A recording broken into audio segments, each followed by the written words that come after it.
Okay, so the real reason I came out here today was mainly to try these two items, the Trailblazer mini hatchet, 13-inch, and the Survivor. We've seen how the Survivor works on this type of woods. There's nothing wrong with it. So now I'm going to try batoning with this hatchet and see how this goes.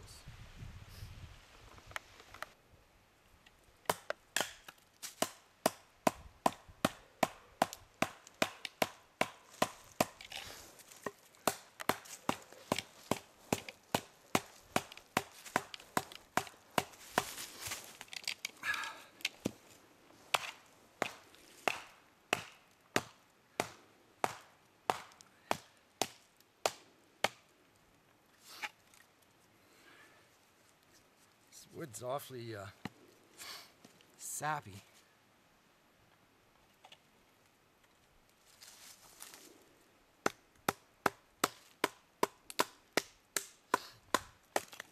Okay, so there you have it. Split this up a little more. Now the idea here with doing all this is in case it's been raining out for, say, all day, this wood's going to be wet on the outside. And you want to get at what's on the inside. I tried batoning over there on an old stump. I was getting an awful lot of vibration. It wasn't even going through. But this little hatchet here, this part of the handle is actually plastic. But I actually did hit on there batoning. But let's do this some more here.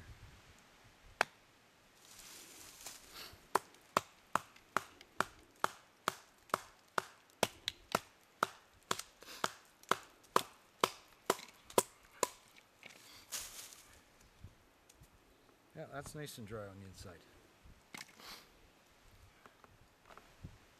So now I'm going to try the Ontario knife 12-inch machete. Now my concern here is that this blade being as thin as it is, I'm not sure how thin it is, but it's thin, that I'm going to break my baton doing this. So let's just try it out.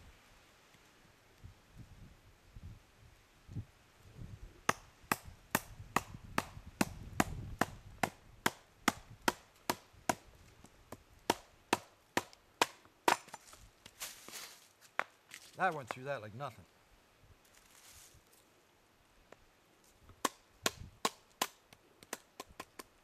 You don't want to go all the way down to this rock. You could chip your blade, or worse.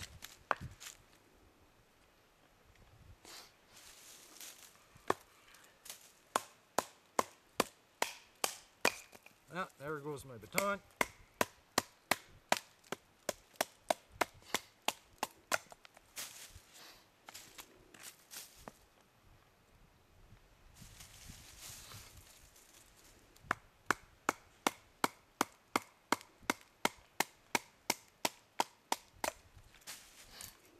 As you can see, this is working quite well.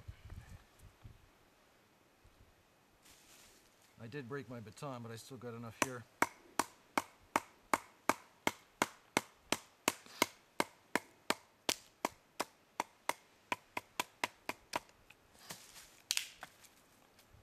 So there you have it. You've got some. I could go. That almost looks like it's got a nail in there. I could try, well, let's try chopping this finer.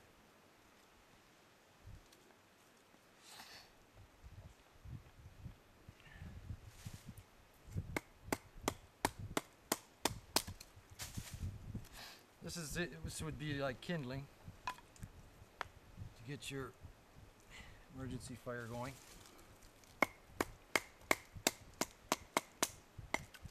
Yeah, I'm liking that machete, people. So this is the Ontario Knife Tanto 10 Spec Plus.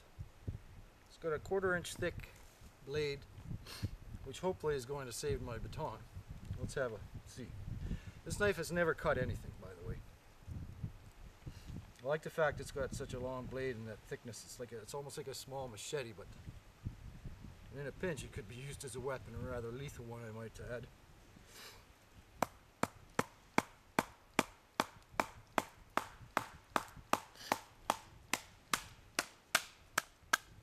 Yeah, that works good. Nice wide blade, good and strong. Ontario knife, they make some, they're not expensive, but they're very usable knives. Oh yeah, I'm liking this. Always watch your fingers, be careful.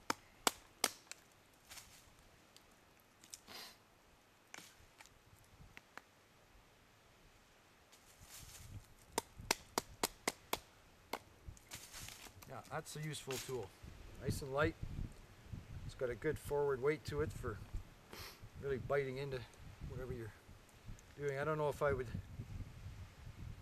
well, I suppose you could try and chop down a tree with this, but I'd use it more for batoning. It's the ideal, long, straight, flat blade. There's no false edge on this at all, which for batoning is ideal in a bushcraft knife. Okay, so this is the Ontario knife kukri. It's similar to in thickness as the Ontario knife tanto, only in a kukri style blade. I've seen this used on YouTube for bushcraft, and the guy just swore by this, so let's try this out. This probably would make a good chopper for small branches and whatnot, but for my purposes, batoning is why I brought this knife out.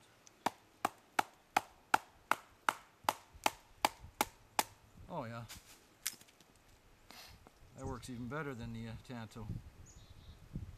I like the fact that you've got this flat area here.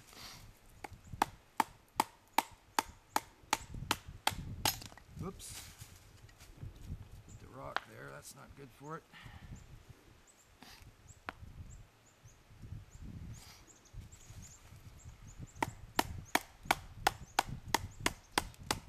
This would be around a $50, $60 American knife.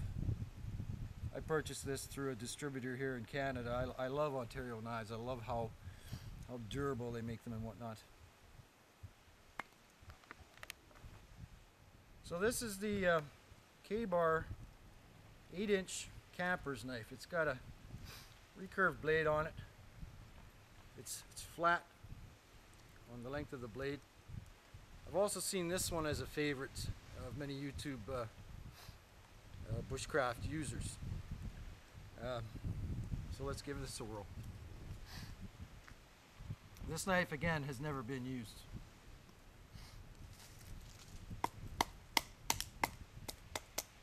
Yeah, let's see how small we can go with this. This is a nice light, lightweight for its size. I wouldn't say it's a lightweight, but this could fit in a pack. It's nice and compact.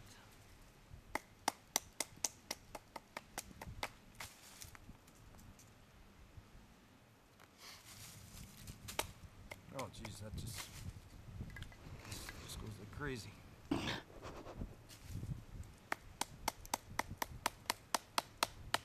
I'm hitting a knot here. Got it. So you can see I'm making some nice little kindling here.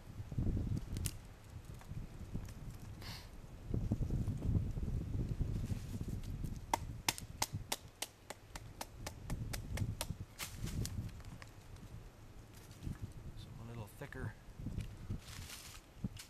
Very thick piece.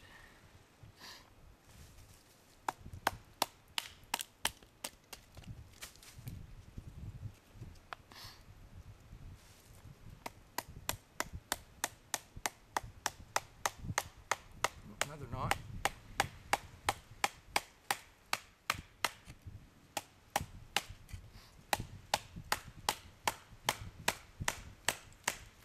Oh man. Well, what happens when you hit a knot? You go and you start from the other side, I guess. There we go. Yeah, that's a handy little knife for bushcraft. Nothing wrong with that at all.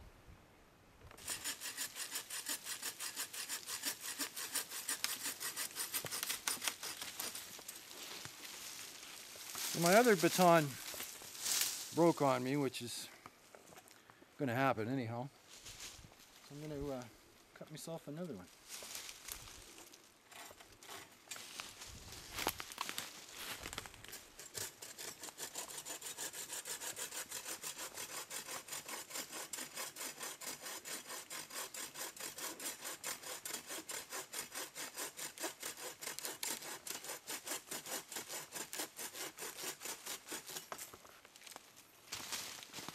You definitely want to get a good hard piece of wood for your baton.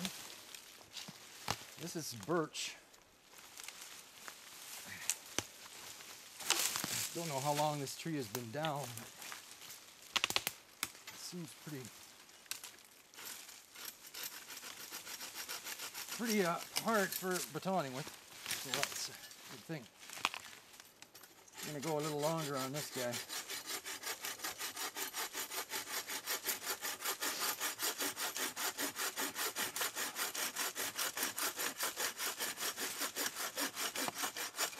I'm not an expert on different woods, but I'm thinking that birch is considered a hard wood. Okay, there's our baton. Survivor, people. Okay, so this is the cold steel panga machete. I can't remember what I paid for this. It couldn't have been any more than $30 Canadian. It's got a thin blade on it. Not a lot of flex to this, and this has never been used or sharpened. So let's see how a factory cold steel does batoning this. I would call this a soft wood.